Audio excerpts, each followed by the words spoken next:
bleached stems. I'm doing something right with my plant collection. I wonder how old this is. Nice looking green potato. It has the same color as a garden worm. Hello everybody and welcome to part 2, where I talk about all the interesting plants that caught my eye in London, England. Yeah, when you are in London, of course you have to visit Kew Gardens. We do that every time we are in London and it's just so amazing. It was very hot in the palm house. Like always, we couldn't stand the temperature for long because it's not just the temperature, it's also the combination between the temperature and the moisture, which kills us every time. But it's a sight to see every time nonetheless. I imagine it's just so amazing if you go there in the winter, you live in London, you are fed up by this naked gray blob surrounding you, and then you go into the palm house and you are immediately on a vacation. It's so beautiful, so nice, and the planting they do is always impeccable. On the outside you have those planters, and this year they had those beautiful pink tulips which had a really interesting form. You don't have this typical bell-shaped tulip, but it was a little bit more open and a little bit more feathery, I would say. And then you have the saxifraga on the bottom, which is not the exact same color but in the same color family. It just makes sense with this light planter. It was really beautiful. Looked very organic. We saw a very interesting visitor, which was a fox, and it looked a little weird. I don't know, it was probably shedding its winter fur, but I was very confused that this fox was just roaming around. It wasn't particularly bothered by the people there, and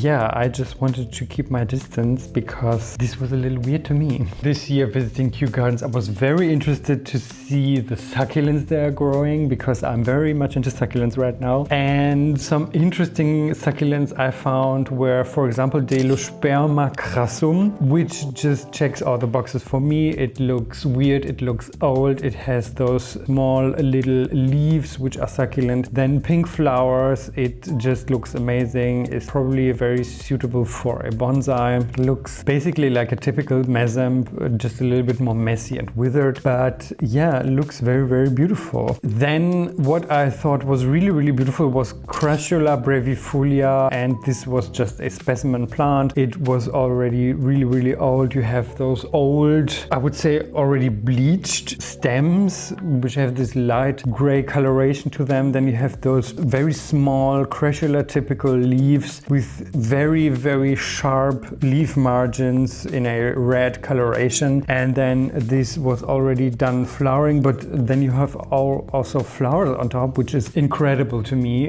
It looked like a very old bonsai, very old tree somewhere on the coast of Africa, surviving all the elements. It was just so beautiful, so amazing. You have all those different colors in one plant. You have red, you have green, you have orange, you have pink, and probably also very nice looking flowers when this plant is in flower. Then there was this Gasteria glomerata, which was okay from the foliage, but it was flowering at that time, and those lantern looking flowers, which remind me of aloe flowers, were just amazing. It just looks like a cute little leaf blob, and then you have those amazing flowers coming out of this blob. It's just looking very cute. Then there was this Aloe arborescens variegata, and this is a cultivar which was awarded the Royal Horticultural Society Award of Garden Merit, short AGM, and I have this plant. Let me show you.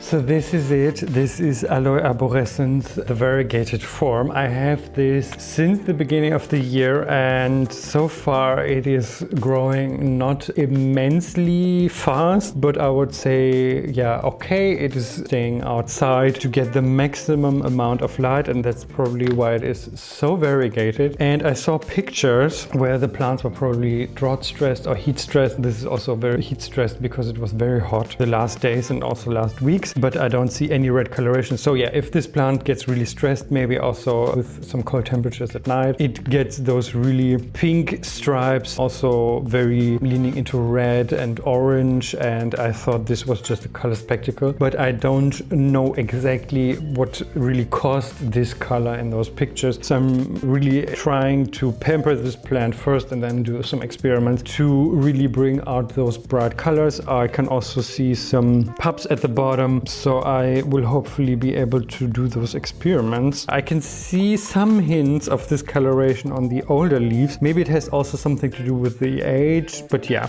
I was really amazed and happy to see this plant growing in Kew Gardens, because that told me that I'm doing something right with my plant collection. So yeah, I was really happy. Then I saw this huge Dioscorea elephantipes, which was just so big. It wasn't this typical bell shape you always encounter with Dioscorea elephantipes. It grew also lengthwise, so it looked a little bit like a pear. And here's a picture of me kneeling beside it because it was just so huge. This is probably the biggest one I saw so far. Very, very impressive. I wonder how old this is. Then, of course, I had to take pictures of Haworthias because I'm very into Haworthias right now. And this is Haworthia parksiana, and the coloration was just insane because it was this eggplant color, basically almost black. And I probably have to get this plant because it's looking very otherworldly and very interesting. And I also like the growth habit. It's very flat, it's very small, forming those clumps, looking very small, very beautiful. Then there was Haworthia transiens, which was even smaller, and the coloration was just so beautiful. The newer leaves were bright green, the older leaves were very dark red eggplant color, and this formed a really nice contrast. Again, you get these small little clumps and carpets, which I think are very beautiful. Yes, very nice plant. Then another Gasteria pseudonigricans, which was, like the name suggests, very black with light gray-green spots on them, which were really beautiful. And then those typical Gasteria flowers. Really nice plant. It looks very much like plastic, but in the best way possible. So looks very sturdy and hardy to me, but this might not be the case. Then I found Haworthia retusa, which I also have. Let me show you in a second. No, actually I lied. This is Haworthia magnifica, the variant acuminata. This looks very similar to me because when this plant gets stressed, the older leaves also get this orangey red coloration, which is really nice. And this is also clump forming. I have also 1, 2, 3, 4 pups in here, and you have this very interesting leaf shape because they are very flattened on top, and then you have those leaf fenestrations on top. It's just looking very amazing, very beautiful, and I will probably do Haworthia video at some point because I really love those plants and they are doing so great for me. And yeah, really amazing plant. And this Haworthia retusa reminded me very much of my Haworthia magnifica, but this is not the same plant. Oh, I actually did take a picture of a Haworthia magnifica, but the variation atrofusca. I have a Haworthia atrofusca watermelon mutant, I think. It's looking very similar. So yeah, you can see that Haworthias are looking very similar most of the time, but I did not know that Haworthia atrofusca was a Haworthia magnifica variation atrofusca. I have to do my research if this is really a sub-variant or what Haworthia atrofusca watermelon is. But yeah, this was also looking very interesting because it had this very dark burgundy red color, which I really love. Very interesting, very nice. And I also love very weird looking plants. I found this plant Huernia pendula, which just looks like garden worms. It's just looking weird. It has the same color as a garden worm. I don't know if I necessarily would want this in my collection. Maybe. I just thought it was looking very interesting, very cool. Then probably the star of this whole show was Pseudolitus cubiformis, which just looks like a green potato to me. It is a very expensive plant. You can get this from somewhere around 60 euros, which is very expensive, I think. It was actually also in flower at the time we were visiting. Who doesn't love a green potato? I do. Would I want this for my collection? Yes, probably, because it's a very nice looking green potato. Love that. Then there were very nice looking begonias. I didn't see any name tags and I couldn't find out what they were. So if you know what these cultivars are called, please put it in the comments, because I would love to get some of those. The first one that caught my eye was this huge ass begonia with these really large flowers, which were just incredible. They had the nicest coloration, magenta leaf margins. When the leaves just came up, they had this pink coloration to them, this pink hue, and the growth habit is very light, and the leaves themselves look very nice, and I would love to get that. So if you know what that is, please put it in the comments. It just looks amazing. Another very beautiful looking begonia I found was this one with a very interesting leaf structure. It was not smooth as you would suggest with other begonias, but it was quite rough, and then you had these fluffy begonia flowers sitting on top of the leaves, which formed a really nice contrast to the leaves, and looking very beautiful. Would do very good, at least visually, in a flower bed. I don't know how this begonia would do in very low humidity. It is worth a try. Then I saw this beautiful, amazing purple alocasia. I am not very good with alocasias. I tend to underwater and overwater them all the time, which they do not like, and they are surviving but not thriving. I have my problems with aeroids, but I still think they are beautiful. Then saw this beautiful looking coffee plant, which was very ripe at the time we were visiting, and it was just really amazing to see this so close up and personal. Very beautiful looking coffee plant. Then on the outside there was a sign saying, "Please don't tread on me, I'm trying to grow." And I was thinking, same girl, same. I can be very sensitive sometimes. So please don't tread on me. I'm trying to grow, literally. So yeah, this was very funny. In another greenhouse, I found this Amorphophallus titanium. Once upon a time, they were very rare, and it was really a sight to see if they were in flower. And right now, I feel like they are flowering all the time somewhere in Germany. Don't get me wrong, I really love them, but they lost their rare character for me, because you see them in bloom basically all the time. We were not there when it was in full bloom, but you could already see the flower coming out of the bud, and yeah, it is still very impressive and really interesting to see these huge flowers in person. Then I was very confused by this Terminalia benzoe, which has different leaves. When they are young, they are linear, and when they are old, they are elliptic, because I was literally standing in front of this tree and looking at young leaves at the bottom and then the old leaves at the top, and I was very confused because these were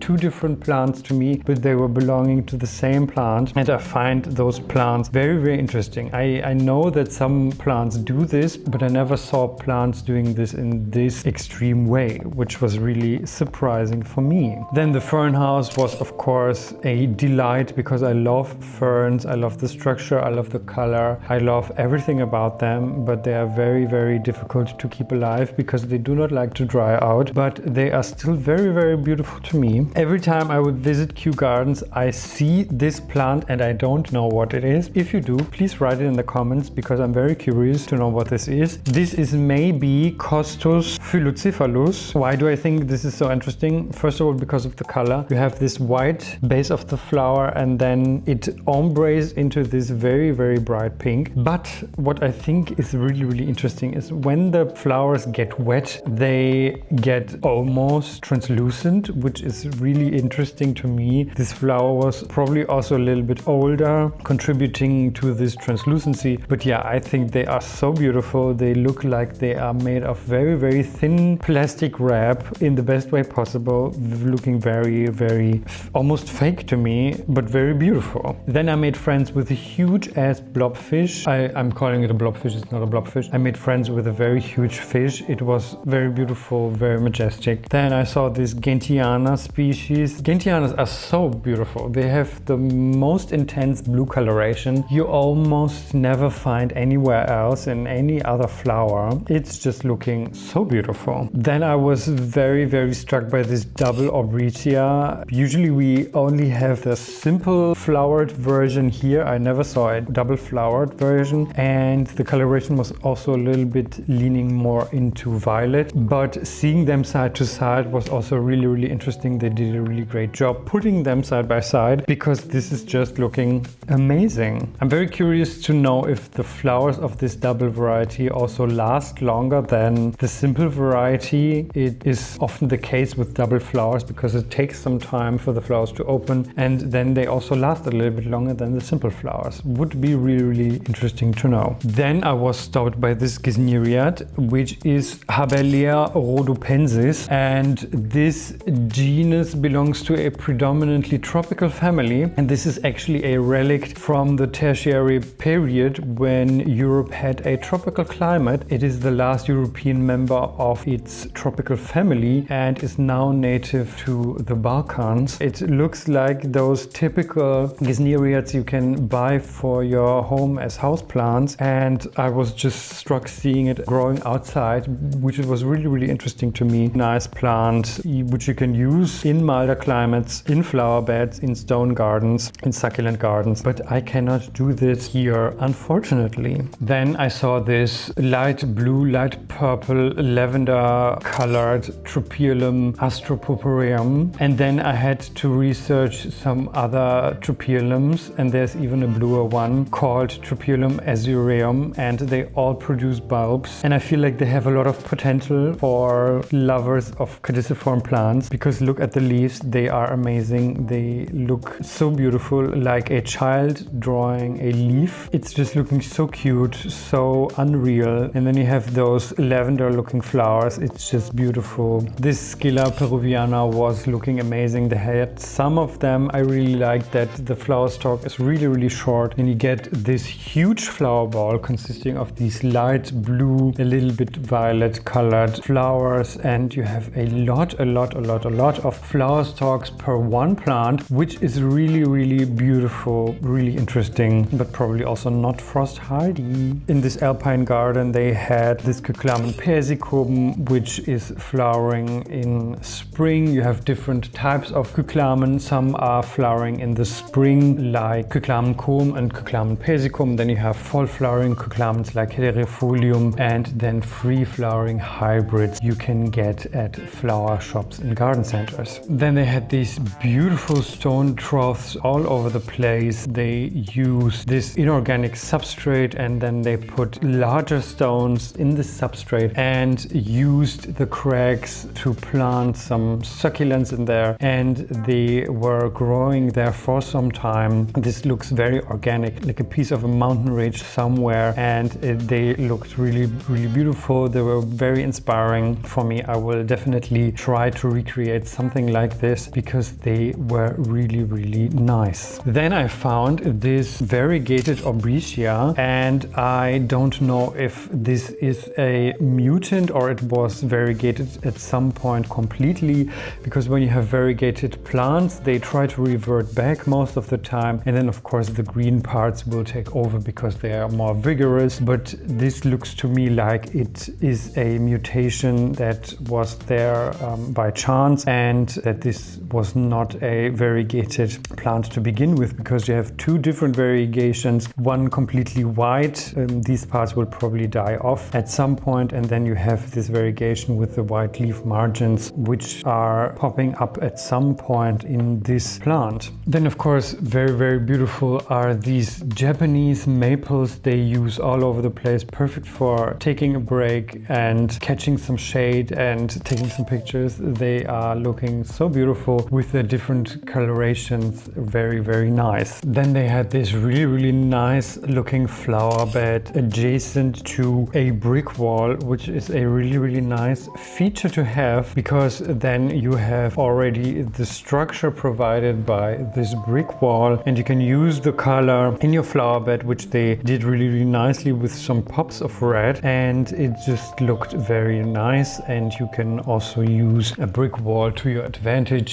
because it provides some warmth. It prolongs the season a little bit further in at the beginning of the season because it absorbs the sunlight and transforms it into heat, and it does the same thing at the end of the season when it's getting a little bit colder. It absorbs the sunlight and provides some warmth for surrounding plants. And this is really nice, for example, for tomatoes. You can put tomatoes up this brick wall or near this brick wall so they can really benefit from this provided heat. What I have to say is that the vegetable garden in Kew Gardens was a little bit lackluster. I think they were redesigning it. There was not really much growing there. I think I have to attribute it to the rearrangements they were doing, because I would have loved to see some perennial vegetable plants like perennial kales, perennial onions, some winter beans. They have a very mild climate. They can get away with wild broccoli that takes 2 years to flower. You plant it 1 year and then you harvest the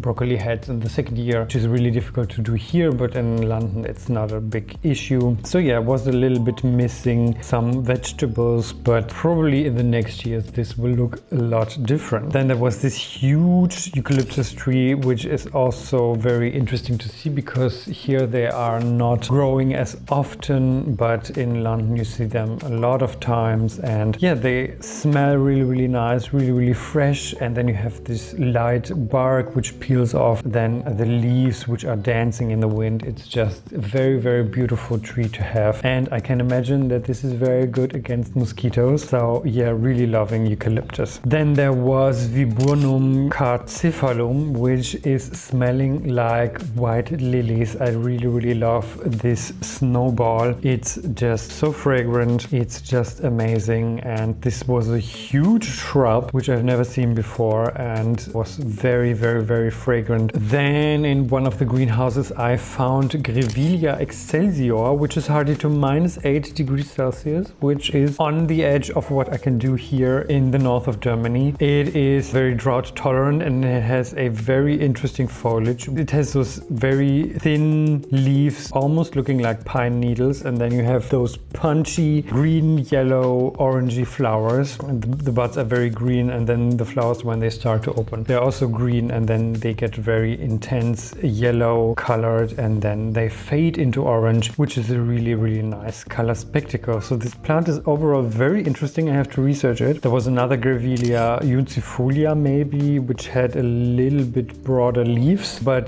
the flowers were looking much nicer. They had this fiery characteristic to them. They were yellow at the bottom and then turning fiery red on top, which looked really amazing. Really loved this plant. Then I found this plant. It is maybe Salvia iodanta. If I'm wrong, please tell me in the comments, because I really need this plant. It was growing so vigorously. It was putting out tons and tons of flowers, which I really loved, and the color is just impeccable. It was this really nice velvety purple, really looking beautiful, but the growth of this plant was just insane, so I needed, please tell me what it is. Then I stumbled upon this plant which looks very much like a banana, but it is not, and therefore it is called false banana. The Latin name is Ancet ventricosum, and this plant is actually edible, but you don't eat the fruits like with bananas. You eat the base of the trunk and extract the starches that can be scraped with a blade from the base of the leaves. This is a very important crop, and I was very impressed that this looks just like a banana, but it is not. Very interesting plant. Then of course they had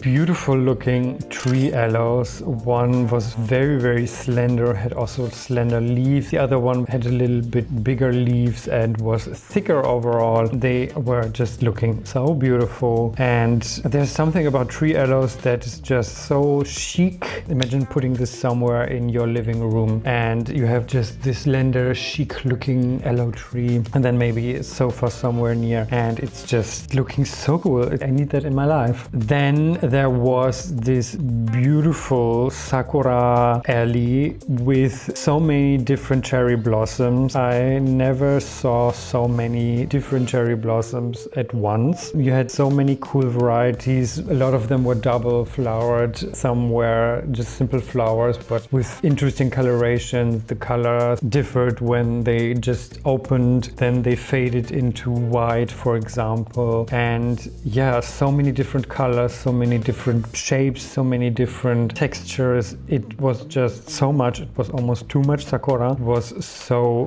great. So yeah, that was it for part 2. All the interesting plants I found at Kew Gardens. I hope you enjoyed this video. If you like it, give it a thumbs up and consider subscribing to this channel. It helps me a lot. Hopefully see you in the next video. Bye!